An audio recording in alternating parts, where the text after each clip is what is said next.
What's up, Taiwan? I'm Liao with news from here in Taiwan and around the world. Taipei's district court has awarded legislator Fan Yun $2,600 in a sexual harassment lawsuit.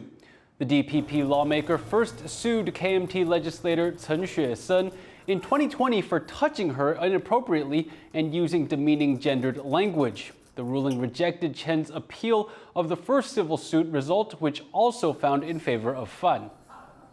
Another person has spoken out about her sexual harassment by a professor when she was a university student. It's the latest in a slate of sexual harassment cases that people are referring to as the Me Too movement in Taiwan. Bing Wong reports.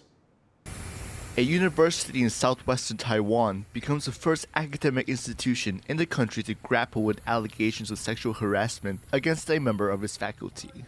A graduate of the school has accused a former professor of inappropriate behavior. Me Too 的事件还就燃烧全台哈，所以我们本校格外重视哈，所以在第一时间就受理，然后积极处理。University officials immediately reported the accusation to authorities. It's the latest in a slew of sexual harassment allegations coming to light in what some are calling Taiwan's Me Too movement, referring to the global campaign against sexual violence that began in 2017. A week ago, Wang Dan, an exiled Chinese activist who survived the Tiananmen crackdown in Beijing, was accused of sexual assault by a former employee. Since that allegation was made, members of both the ruling and opposition parties have had sexual harassment complaints made against them. It's empowered more people to come out with their accusations of sexual misconduct. According to a 2022 survey by the Labor Ministry, 140,000 women and 60,000 men have experienced sexual harassment in the workplace, but only 20% of women and 50% of men have reported their abuse. Women's groups say there are two key factors as to why people don't speak out. One is a lack of education. 很多事情没有办法妥善处理，其实是这一些所谓的主管的部分，他的就是性别的一些意识的错误，或者是说他在这样子的一个因应能力上的不足。Another reason is a lack of resources offering supports. 我们大概发现会有7到8成的被害人是选择不申诉、沉默的。那最主要就是事实上他们并没有像社工这些专业的一个服务。Organizations against sexual harassments are quickly setting up more prevention systems, with the number for victims to contact to report their harasser. They hope that raising awareness and increasing support for victims can help protect people from harm.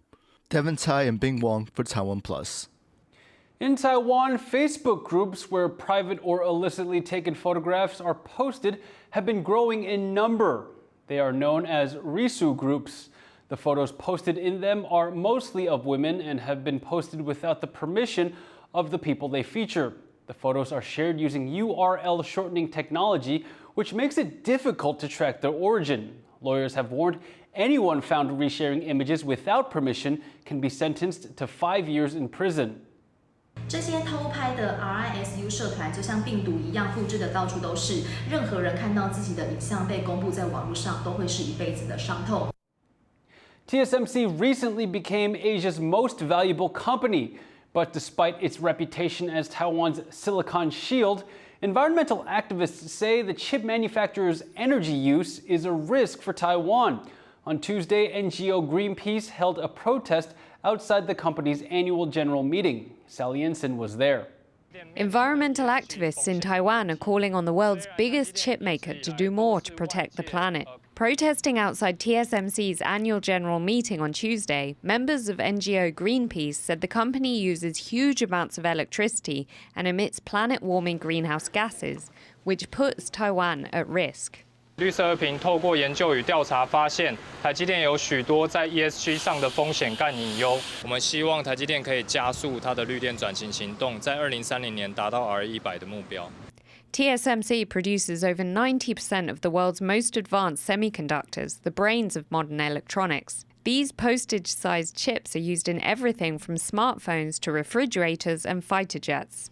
But making these chips requires vast amounts of energy. TSMC is currently on track to consume a tenth of Taiwan's annual electricity output by 2030. That makes TSMC Taiwan's third biggest emitter of greenhouse gases. It's not just green groups that are pressuring Taiwan's semiconductor industry to clean up. The government has passed a net zero law that commits the country to reducing its emissions by 2050. Many of TSMC's big overseas customers, like Apple and Qualcomm, are setting strict renewable energy targets across their supply chains to meet net zero. TSMC says it's also dedicated to going green. 绿色制造是台积公司永续经营的基石。台积公司实质成为全球环保标杆企业，无论在台湾或海外。 But environmentalists say that by building up its own renewable energy supply, TSMC can assist Taiwan's move to net zero while boosting the island's energy security and self-sufficiency. 绿色评认为，台积电不但是国际半导体的龙头，带动台湾的 GDP 成长，更是台湾能否达到2050净零目标最关键的龙头。 But as the global climate crisis intensifies and Taiwan feels even more of its disastrous effects, as one of the country's biggest consumers of energy, the semiconductor industry could be as much a threat as a shield. Ethan Chen and Sally Jensen for TaiwanPlus. The shareholders meeting also heard about the outlook for the chip giant's expansion abroad. TSMC chair Mark Liao said the company feels good about a possible new fabrication plant in Germany. If the project is confirmed, it will be the chipmaker's first European plant. It will also be part of a growing list of international investments for TSMC. The company's $40 billion fab in the U.S. state of Arizona is currently under construction. It's expected to start producing chips by 2024. A teenage Taiwanese baseball player has committed his future to a major league team. I was at the contract signing to find out more. Pitching phenom Ling Sheng-en clocks in throwing 155 kilometers an hour. No small feat for a high schooler. The ace has expressed interest in playing professional ball abroad, and he certainly has the chops for it. Ling has been a hot property, drawing the attention of baseball scouts from around the world. It was never a question of whether the young pitcher could go pro and play for a top team. It just came down to where he wanted to play, and now we finally have an answer.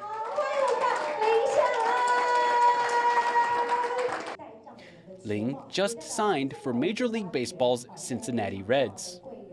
红人队就是从国中开始就是接触球篮这里，很关心我嘛，然后关注我这样，然后也让我感受到他们对我的用心，然后才会在就是今天跟签约这样子。 The team wanted him so much, they offered him a $1.2 million signing bonus. Some Japanese teams had some interest in him, so I think that 1.2 million is what it took to sign him, and we were happy to land him. Ling Sheng-en has a ways to go before he can start playing in the major leagues. He'll be in development for a few years in the minor league system, but team officials are confident he can get there. He's very talented, but he needs time in the minor leagues. I think one of the biggest adjustments for him is going to be going over to the States and learning a new culture, a new language. I think the baseball part will take care of itself. I've been scouting for 23 years, 24 years. Best kid I've ever seen. Best kid I've ever seen. And Ling has his own goal for making it into the majors. 目标的话就是希望能在5年内上大联盟啊。 Ling's family showed up in full force to his signing. The Reds seemed impressed by not only his baseball skills, but also by his character. The future's looking bright for this 17-year-old pitcher. Go get him, kid.